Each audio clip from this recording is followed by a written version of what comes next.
దేవుని ఘనమైన శ్రేష్టమైన నామునకు మహిమ కలుగును గాక. ప్రభునందు ప్రియులారా, ఉదయకాలం దేవుని వాక్యాన్ని ధ్యానం చేసుకుందాం. వాక్య ధ్యానంలోకి వెళ్ళకముందు ఒక చిన్న మాట.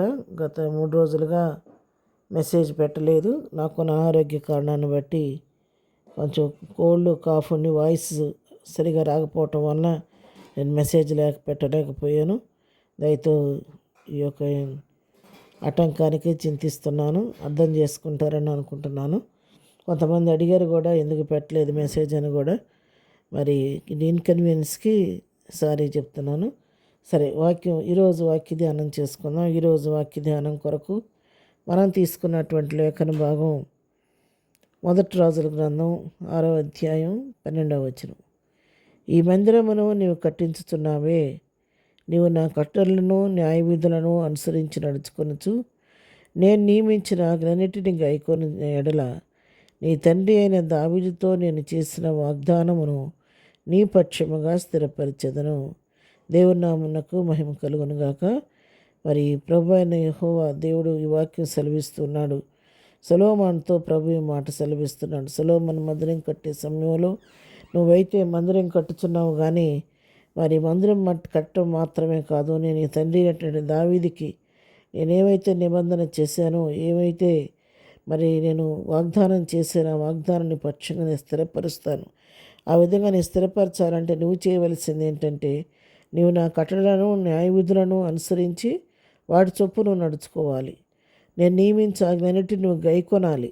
అప్పుడు నేను నీ పక్షంగా నా కార్యాన్ని నెరవేరుస్తాను. నీ తండ్రికి చేసినటువంటి వాగ్దానాన్ని నేను తప్పకుండా నీ జీవితంలో దాన్ని స్థిరపరుస్తాను అని చెప్పని ఇక్కడ దేవుడు సొలొమోనుతో మాట్లాడుతున్నట్టుగా మనం చూస్తున్నాం. అవును ప్రియులారా, మన జీవితంలో వాగ్దానం చేసే దేవుడు నమ్మదగిన వాడు. ఆయన ఎన్నడూ కూడా మాట తప్పే దేవుడు కాదు. మాట ఇచ్చి నెరవేర్చే దేవుడే, కానీ ఇది నా వల్ల కాదని చెప్పి వెనక్కి తీసుకునే దేవుడు మాత్రం కాదు మన దేవుడు. ఈ సంవత్సరం మీరు అందరూ కూడా వాగ్దానాలు తీసుకొని ఉంటారు. ప్రభు నాకు ఈ వాగ్దానం ఇచ్చాడు, ఈ వాగ్దానం ఇచ్చి అనుకుంటూ ఉండవచ్చు. మీరు ఒకవేళ వాగ్దానం పట్టుకొని ప్రభు సన్నిధిలో ప్రార్థన చేయండి. అంతేకాదు, ఆ వాగ్దానం మన జీవితాల్లో నెరవేరాలంటే మనము కూడా దేవునికి ఇష్ట ప్రకారంగా మనం జీవించాలి. ఎట్లా ఉండాలి? ఆయన కట్టలను గైకునేవారిగా ఉండాలి. ఆయన న్యాయ విధులను అనుసరించి నడుచుకునేవారిగా ఉండాలి. ఆయన నియమించిన ఆజ్ఞలన్నిటిని గైకునేవారిగా మనం ఉంటే మన జీవితాల్లో కూడా దేవుడు చేసిన వాగ్దానాన్ని తప్పకుండా ఆయన నెరవేరుస్తాడు. కాబట్టి ఆ విధంగా విశ్వాసమున కత్తియు దాన్ని కొనసాగించేవాడైన యేసు వైపు చూస్తూ మన ముందున్నటువంటి పందె రంగంలో ఓపికతో పరిగెత్తుతూ దేవుని ఆజ్ఞలు గైకొంటూ అతని యొక్క కట్టలను అనుసరిస్తూ జీవిస్తూ ఆ నియమించిన ప్రతి ఆజ్ఞకు లోబడుతూ జీవించి ప్రభు యొక్క వాగ్దానాలు మనం స్వతంత్రించుకోవాలని ఈ వాక్యం ద్వారా హెచ్చరించబడుతున్నాం. దేవుడు వాగ్దానం చేస్తే నేను చేసిన వాగ్దానం అని పక్షంగా స్థిరపరిచెదను అని దేవుడు మనకి ఉదయకాల సమయంలో అభయమిస్తుండగా మనం కూడా ప్రభు నా జీవితంలో కూడా నీ వాగ్దానం నెరవేర్చమని, అందుకు తగిన రీతిగా జీవించడం నాకు నేర్పించమని అడిగి ఆ విధంగా ప్రభు సన్నిధిలో సాగిపోయినప్పుడు మన పట్ల దేవుడు తన కార్యాలు జరిగించేవాడన్నాడు.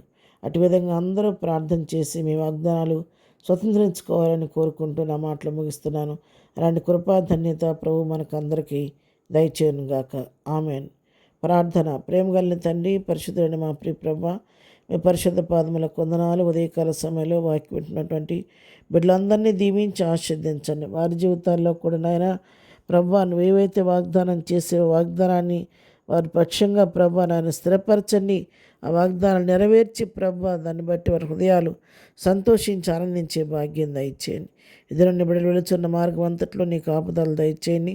ఏ వాహనాలు వెళ్తున్నాని వారి చుట్టూ దూతలను తోడుకొంచండి.